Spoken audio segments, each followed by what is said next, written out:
In 2000, the Howard University swim and dive team lost a dual meet.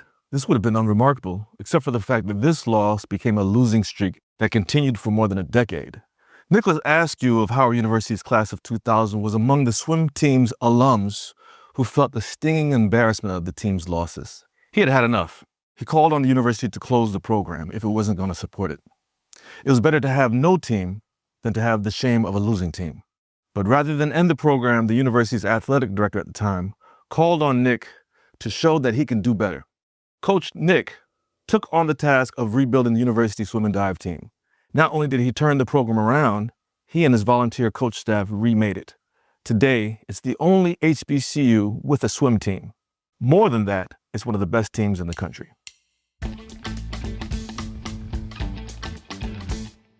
From MSRC, the Moorland-Spingarn Research Center, on the campus of Howard University, I am Dr. Benjamin Talton, and this is On the Yard, a podcast that uses MSRC's archival collections to shape conversation, explore stories, and uncover the ideas that drive change, and celebrate the history and culture that define the global Black experience.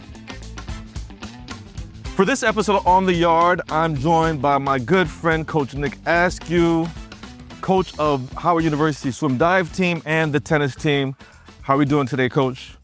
Man, I am fantastic. Thank you for asking. Thanks for joining me on the yard. I had the little setup that I did, and I want to ask you to just do some edits. What more do I need to add to that or take away from it to be more accurate? Yeah, I think you hit the nail on the head. There's just one point of clarification. It was not because the teams were not winning. I think that it was more so because I felt like the university and the department was not supporting the program enough in order for it to have the chance to win. So it wasn't just, hey, we're losing, cut it. It was more of, hey, we're not doing what it takes to support the program, to see the team be successful. And that's why I felt like, if we're not going to do a good job of supporting it and nurturing it and developing it, then the better option would be to cut it all together. So that would be the only point of clarification. Now let's go back to when you were here as a student. You were here from 1996 to 2000. Yes. And so some of that losing streak was part of your tenure as a member of the swim team, correct? Not exactly. We did win while I was a member of the team. The losing streak truly started, I think it was the 2001-2002 season. I believe that was after you left. Yes, this was after I left. Going, oh, okay. Yeah, okay, I love that correction. Thank you for that. I'm glad to point that point out. So what was different? So when you were on the team, you had success in the 90s. When I was here from 92 to 96, the swim team was very, very good. What did that lack of support look like to contribute to that losing streak? I honestly attribute it to the coaching carousel. Unfortunately, we had several coaches. As a matter of fact, one of our staff members, Salim King, who's been an assistant coach here with the program for over 10 years now, when he was at Howard and swam for Howard, he actually had 3 coaches during his 4 years. Wow. That's just a snapshot. Between the years of 2000 and really 1998 through 2014, I think we had close to 10 different coaches. Oh my goodness. It's hard to build continuity, when you're having so many coaching shifts. It's hard to build buy-in. It's hard to build anything from having a different coach every 2 to 3 years. And that truly, to me, was the biggest reason why, as a coach and as a leader of the program, one of our jobs is to create an environment where our student athletes can grow and develop and feel as though they are supported and they have the things that are necessary. Maybe not all their wants.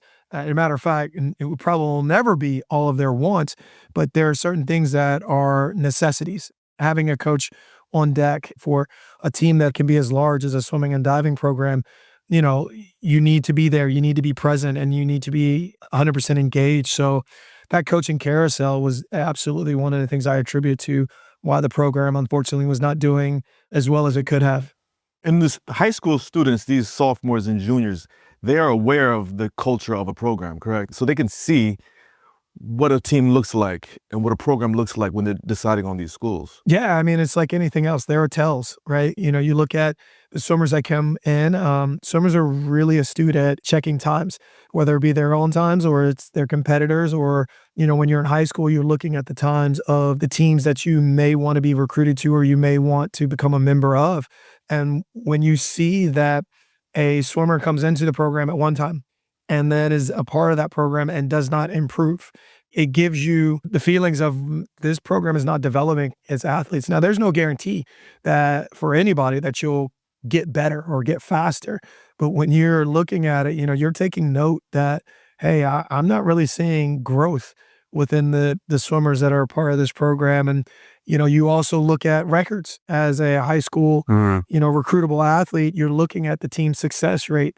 You're looking at the team's retention rate, because you're looking for the next step and you want to be a part of something that's hopefully going to grow you, develop you, give you a chance to spend those next 4 years getting better at the sport that you love, at the sport that you chose. And yeah, they do their homework and they take a look, and, when they see that there's really very few positives, they're likely not to choose to go to that university, no matter what all the other pros are. I mean, we are the Mecca, we are Howard University, and that stands alone as a heavy recruiting piece. But if so much a part of your life has been athletics, in our case, swimming and diving, and you want to have the opportunity to pursue that for the next 4 years, and that piece of the puzzle is not there, you could very well, I'm sure there were several that chose a different direction.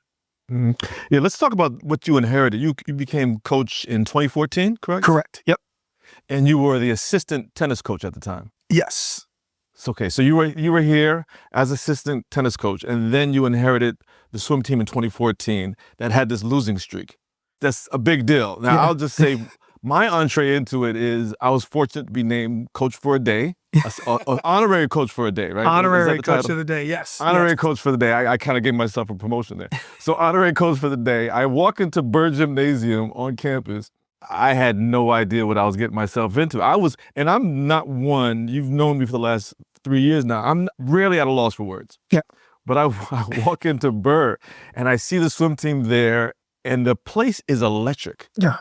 Yeah. It's packed. This is a regular meet. I think it was Catholic. Yeah. There's a DJ. People are singing along to the DJ. Halfway through the meet, you have a dance squad come out, perform a routine, and you all are winning. Yeah. You all are winning. Basically, you crushed Catholic. Yeah. We love Catholic. That's our neighbors. We do. Across the way. We love Catholic University. But you crushed them. Your team, they were hugging each other, cheering each other on. I almost lost my hearing between the DJ, the crowd, and the team. I was at a loss for words. I had never seen anything like that on Howard University's campus. Tell me what it took to get to that point where Ben Talton is sitting on the sidelines, numb with excitement for this amazing experience. What did it take to get that team to that point? Oh, man, a lot. When we came on board, I came in the 2014-2015 season. I came in right at the start of the season. So it was really important to me, one, to, take inventory of everything with my boots on the ground, and then to start to try to impact some types of change. And the first thing I did was really stay up for weeks at a time, just kind of creating a list of what I wanted and what I envisioned for the program.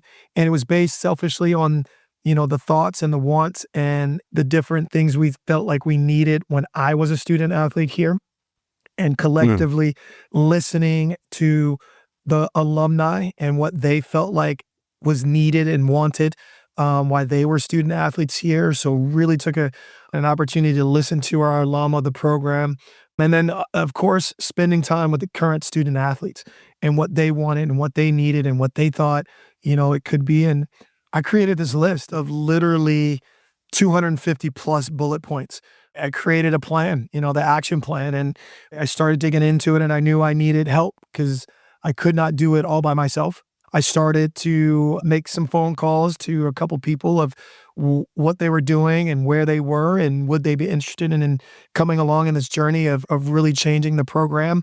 And that was in the form of being part of the staff. So I already mentioned, Coach Shalim King. He's an educator in the Prince George's County public school system, and he was coaching on the side. And I was like, hey, can we get you to be on the side with us? And, what would it take? And then Dr. Miriam Lynch, she was also an integral part of the program and keeping it going. And we wanted to see, what her availability was going to continue to be like. And then Coach Courtney Miller as our diving coach, and Coach Jasmine Payne, who's our wellness coach. Those are really the core 5 that we brought in over the course of the next 2 to 3 years to be able to provide some of those different services that we felt like we wanted. And then as I talked to them about the vision, and they were 100% bought in and rolled up their sleeves, and we got to work. One of the things we needed to do is we needed to change the environment of the team that they trained in on a day-to-day basis. You went to undergrad here, so did I. Yes. To be honest, we as student athletes in the swim and dive team, we kind of dreaded coming into Burr. The walls were gray. The chairs upstairs in the balcony were this like powder blue. It wasn't, You said even just painting the pool was a big part of it. That was a big part. Absolutely. I mean, you think about when you're doing something at the level that we do it, right? We're there day in, day out, 5:30 a.m. practices. Then we come back in the afternoons from 3 to 5 or 5 to 7 in the afternoon. We're spending a lot of time in this environment. We're very fortunate during that time too. We had the rebranding of the logos. So we were able to really debut that and that pride within the new logos and the new direction that we were going with that new imagery. And then every day, day in, day out, we needed to continue to develop our athletes and help them get better. Be in the office. One of the things that I did is I made it mandatory that every single athlete met with me at least once a week because I wanted to hear, how they were feeling, what they were doing, what could we do more, and knowing that we couldn't entertain or be able to change everything that was on their mind, nor did we probably want to. But at the same time, it was great to be able to listen.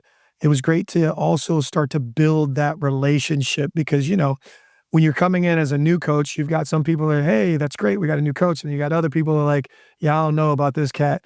And then you got other people who are like, listen, I like it the way it was. Wasn't nobody bothering me, checking on me on classes. Let's talk about your student athletes. I read, and maybe don't correct me if I'm wrong and just agree with me, but your teams have the highest GPA of any athletic program at Howard. We have historically been the highest GPA within the athletic department, yes. Yeah, and you also spoke about the importance of the African diaspora in terms of your recruiting. Can you speak to how you're conscious of that and the pride that we have of being diverse in the type of students we have coming from across the diaspora? 100%. I think one thing that's important to me is that we have a program that is a reflection of the campus community. And just like I know that Howard is one of the most diverse campuses in the country. When I was a part of the team, it was amazing to see the representation from the diaspora, from Africa, from Lagos, Nigeria, from Senegal, from the Caribbean, Trinidad, Jamaica, Bahamas, etc. It was always kind of a joke or a laughing moment when myself and some of the other African-American based swimmers go into the locker room and you're hearing all the different accents between the Bahamians and the Trinidadians and the Jamaicans. What's up with Bahamas and swimming? They are the leading federation in the Caribbean right now. They have really invested in their infrastructure to develop elite swimmers. So we're fortunate to be the benefactor of such an impact led by the president of the Bahamian Swim Federation, Algernon Cargill, really turned around, there to the point where they've been winning the Carifta region championships consistently. But it was just hilarious to go into the locker room and hear, them arguing or them fussing about who's the best basketball player or scorer or soccer, all those different things. And we're trying to really understand what each of them is saying to the point where we're like, yeah, I don't know I have no idea what Stefan just said. That always stuck with me. And when I took over the program, it was important for me to recruit from that base. And I reached out to all the presidents of each of the federations and let them know that I was coming to the next big meet and I would love to meet them. And I'd love to, continue to make sure that Howard University Swimming and Dive was an option for their swimmers.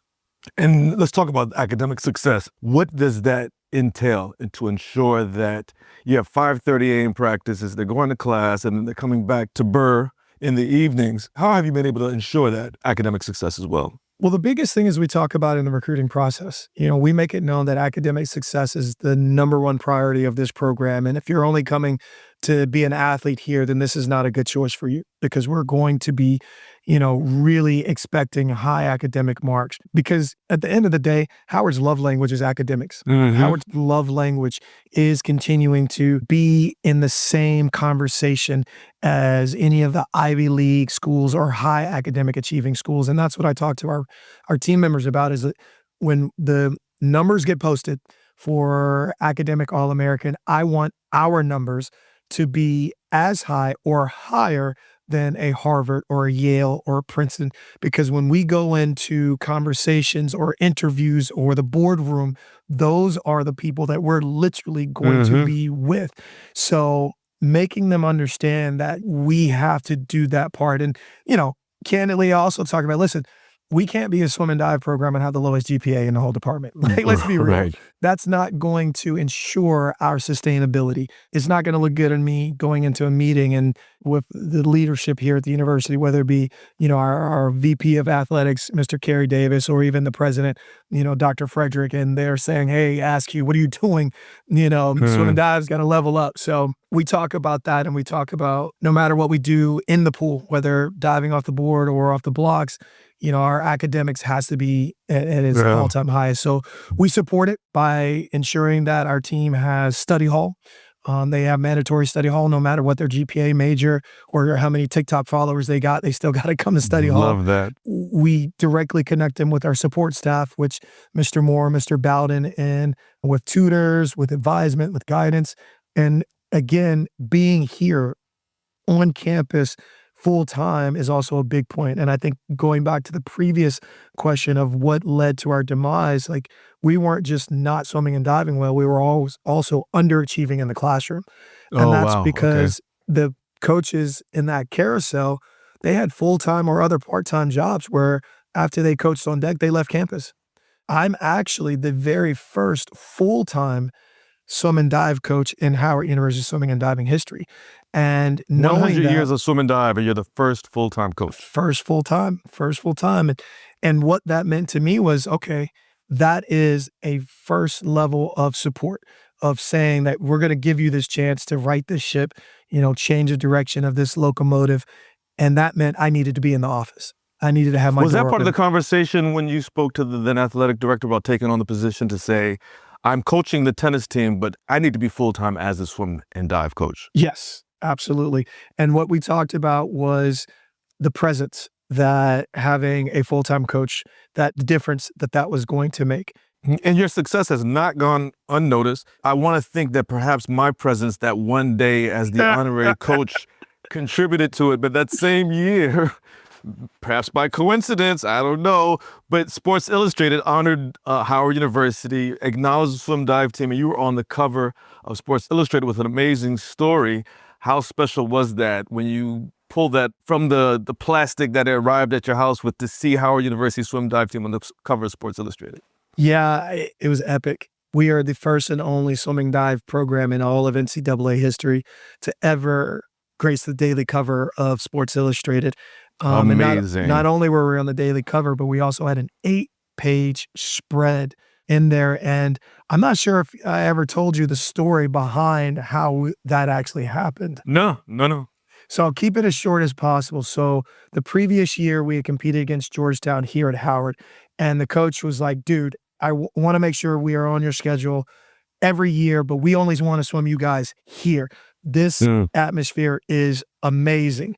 And with the DJ and the dance squad and the crowd and exactly. all that. And we have 422 stadium seats, but it's literally a standing room at almost every single one of our meets, where it's averaging 600 people in attendance for a swim and dive meet on the campus of an HBCU, where 65% of African Americans have limited or no swimming ability. So we fast forward to the Georgetown coach. So that year, I'd also gotten the acknowledgement that I was going to be inducted into the Howard University Hall of Fame. And I wanted to turn it around. I wanted to turn attention, not just to have the spotlight on me, but to bring spotlight to the program. And use it as an opportunity to create even more exposure and hopefully get even more support for the program from corporate sponsors, et cetera, et cetera. And another reason to bring alumni back for that, I found out that during the Hall of Fame weekend, there were no football games or basketball games. We were going to be the only show in town. So we set the date and we created what is now known as Battle at the Burr, which is the largest college swim and dive competition in the world. And I dare anybody to argue me that fact. Well, I know this because every year I go online to buy my tickets and it's sold out like 3 months in advance. Yeah, sold out 3 months in advance, and the ticket sales sold out in less than 5 days this year. And we're not talking about $5 tickets. Our VIP section is $200. Our general admission is $25. We have a free student section. We want to always make sure that our students have ability to be able to come in. But they came, and it was the inaugural year for Battle at the Burr. And a parent came up to me and said, "Oh my gosh, I came to the meet last year. It was amazing. This is 100 times bigger and better. How did you do it? What is the story?" And I was, like, "Oh, okay, cool." Tell him some snippets. He's like, "Hey, listen, I'd like to write a story about you guys. I don't know where to go, but, how about that?" And lo and behold, we chatted for about a week. He came and visited us 2 or 3 times. He sent a photographer, Simon Brutti, world famous photographer, photographing Jordan, LeBron, Steph, Usain Bolt, Kato Ledecky, every big sports name you can imagine. Sent the photographer, we did a photo shoot. And then I went on with the season, thinking nothing else about it. And it turns out that this gentleman, his daughter actually swam for Georgetown, but he Really? wanted to write a story about us and what we were That's doing. fantastic. And then that February, it hit. And I all of a sudden started getting all these pings on my phone talking about, "Oh my God, you guys have an article in Sports Illustrated and, it's 8 pages, it's amazing. Look at the pictures and da-da-da-da." And that same season, you won the conference championship. We sure did. We call that the season of destiny. And WHUT did a documentary on you that same year as well. Yeah. Or was yeah. it the following year? The following year, I was actually awarded alongside Dawn Staley, Drake Hero Award. And then I was awarded alongside Michael Phelps as the Indiana Sports Corps Pathfinder Award winner. The very next year, the women had its best season ever. They were runner-ups at conference championships. So the success is continued for the program. I'm obviously Howard alum, but I spent more than a decade at Temple University. I know how these things work. Coach has great success, and then the bigger named teams come calling. So what's keeping you? I know your phone has been ringing over the past 2 years. I see that the listeners can't see the smile on your face. That there's that knowing smile. So what's keeping you? We're going to talk a little bit about legacy, the legacy of the team and your Howard journey, but what's keeping you here, knowing that the president is probably listening? I'm only halfway through my list. Remember I told you? You started with the list. Plus points. I'm only halfway there. We got more to that's do. amazing. Yeah. Okay. All right, well, let's talk about your Howard origin story. This team is 103 years old, correct? Started in 1924 as a club and as a team in 1927? First year as a true varsity team, I believe, was the 1928-29 season. So we're approaching the 100th year of varsity status. Okay. And in that 100 years, including yourself, there have been some famous people who've gone on to fame who were part of the team, including 1931. His name was Drew Inyabongo from Uganda, who went on to found the Howard University soccer team. 1951 is, you see that yearbook page. Anyone can go to Digital Howard and see all of Howard University's yearbooks from 1924.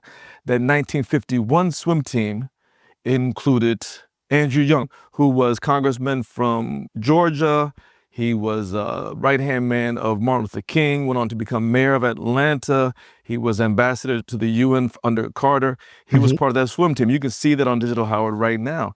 There's also a great picture from 1999. I see standing on the diving board is one young Coach Nic. It was Nicholas Askew there, getting ready to jump into the water.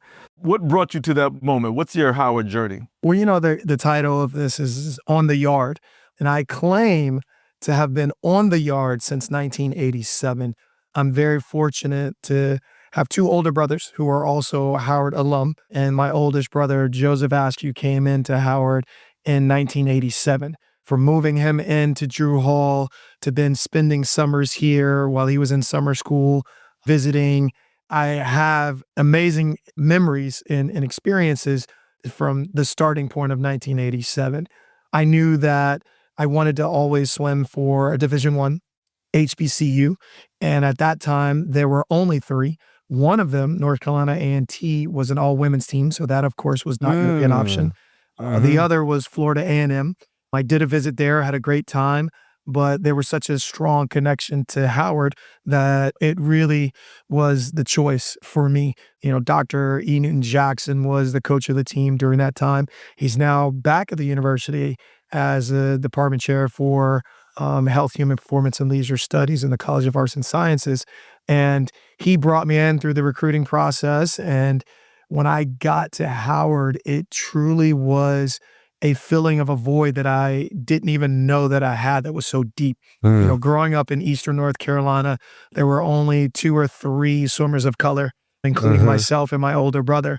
And outside of that, we would go to competitions in North Carolina, Virginia, et cetera, across the country, and you would notice it. I can't say that I really spent a lot of time thinking about it, but you noticed. And then when I got to Howard, to get that feeling of being really filled up in a space that I didn't even know that it was a void there, it was amazing to be around this Black excellence in the pool, in the classroom, on the yard. And that's really what helped me continue to thrive in this environment, because when you're on campus, you need some motivation and inspiration, and you don't have to look far when you're at Howard. It's just occurring to me how unusual that is.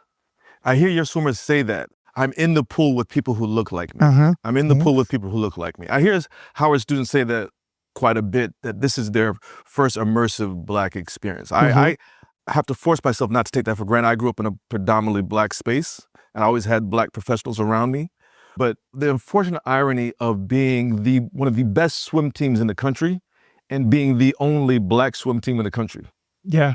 Like, we can celebrate that, but it's unfortunate though. It is. And I put the challenge out to every alum, Howard alum, any HBCU alum, to reach out to the other schools that have programs or should have programs and say, why don't we have a swim and dive program? Really ask the question and ask for real answers, because prior to the 80s, there were 10 plus. And then prior to the Civil Rights Act, there were no less than 30 HBCUs that had swimming and diving programs. Really? We used to have a Black national championships. Howard was the winner of that on several years, but Hampton University, Tennessee State were also amazing. Morehouse had a great program. There's a rich history, within the HBCUs with swimming and diving programs. And it's really unfortunate that we are currently the only one. We talk amongst ourselves in the team, and we talk about that feeling of being the only one, because when you look at the demographics, you look at the numbers within the USA swimming population of membership, African Americans only make up 1.5% of that population. And then at the NCAA level, it's less than 1.5% are Black or African American within all of the NCAA divisions. And to see a team like us, who we have historically been 100% Black or African American, but we've also had our sisters and brothers that have been a part of the team from South America, from Europe. So we're not always 100%, and we'll never recruit exclusively just like that. Again, For sure. I go back to, we want to be a reflection of the campus community, but anyone is welcome as long as they want to be a part of this program. What's the challenge though? Because we think of sports that are expensive. We say, okay, those are expensive sports, so that's why there's not a large African-American representation in there. But I grew up, I walked down the street to the pool. It was packed. I mean, it's not like there's this idea that Black folks don't swim. Yes. Now, maybe that's accurate, but when I was growing up, Black folks did swim. So there are quite a few factors. One is there's that underlying myth that Black people don't swim. 2 is really this country's ugly history with people of color and water spaces. And then 3 is really looking at the accessibility of not just having a community pool, but also having spaces where you can continue to develop through the pathways, because not every person that goes to the pool is going to be a competitive swimmer. But there are several other pathways that can be explored by learning how to swim, by overcoming and dispelling the myth that Black people don't swim, taking the first step of being water safe, as well as learning how to swim, and then utilizing what you would like to do along that pathway. Swimming is an expensive sport. It's a pretty exclusive sport.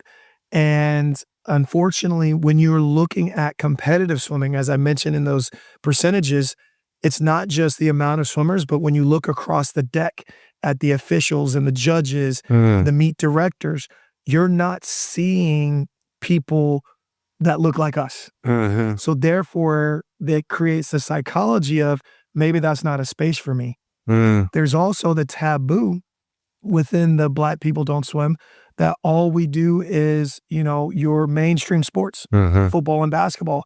So I'll tell you, a quick story. When I was in high school, there were several people who were like, ask you, why are you swimming? Come on out for the basketball team or do this instead, run track.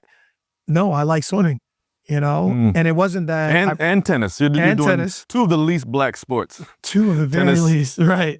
although we're obviously champions in both spaces, right? Yes. Tennis and, we're not represented very, very highly in those sports. No. And the other thing about swim is the ability to be at the pinnacle of the sport, which is the Olympics. To make the U.S. Olympic team is probably one of the most difficult tasks in all of sports, arguably. Right. So in order to be on the Olympic team, you have to be top 2 in event at the U.S. Olympic trials. And the U.S. swimming team is the most dominant team in all of Olympic sports. So you're talking about the best of the best of the best, making a very, very small team. So we don't have professional league like the NBA or even farm league baseball. So swimming has a really difficult task of creating a better after age group swimming kind of space. And it's going to be tough because, it's all about viewership. It's about dollars.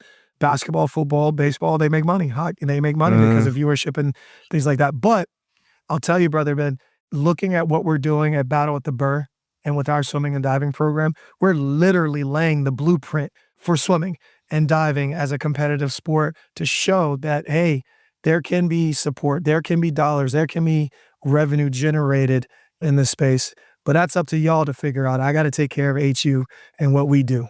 You're doing more than that because you talk about a pipeline and you're going back because you have Nick Askew swim dive camp here at Howard. So you're creating that pipeline not only from these 18 and 20-year-olds, but you're going back to the 5 and 6-year-olds, right? And you also see that not only as creating the pipeline, but you see it as a safety issue. Yes.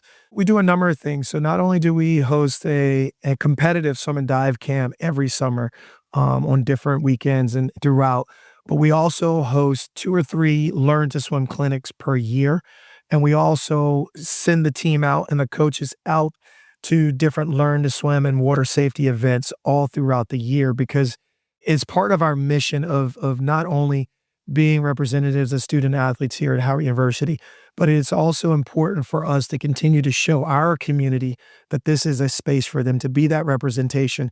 And what better way for us to do it than to, one, host things here in our home space, but also get out into the community, the DMV at large, everywhere we travel. We were down in Orlando and we actually host clinics while we're there for that local community. Last year, 2025, while we were in Orlando and we were hosting a clinic, we actually got a phone call from the mayor of Eatonville, historic Eatonville. That's Zora Hurston's hometown. Exactly. Letting us know that they wanted to give us the key to the city. Wow. How many swimming and diving programs have ever been privileged to receive the key to the city? That's, again, when you're making an impact and people are taking note. People are looking at that. And first of all, Zora Hurston, for those who don't know, is she received what we call her associate's degree here at Howard University. She's one of the founding editors of the Hilltop, the iconic Hilltop, the student newspaper. And so that's a full circle moment. Yeah. So there's Howard written all over it. And for those folks in Florida, in Eaton, even in Orlando, to see this Black swim dive team, I'm sure is hugely impressionable.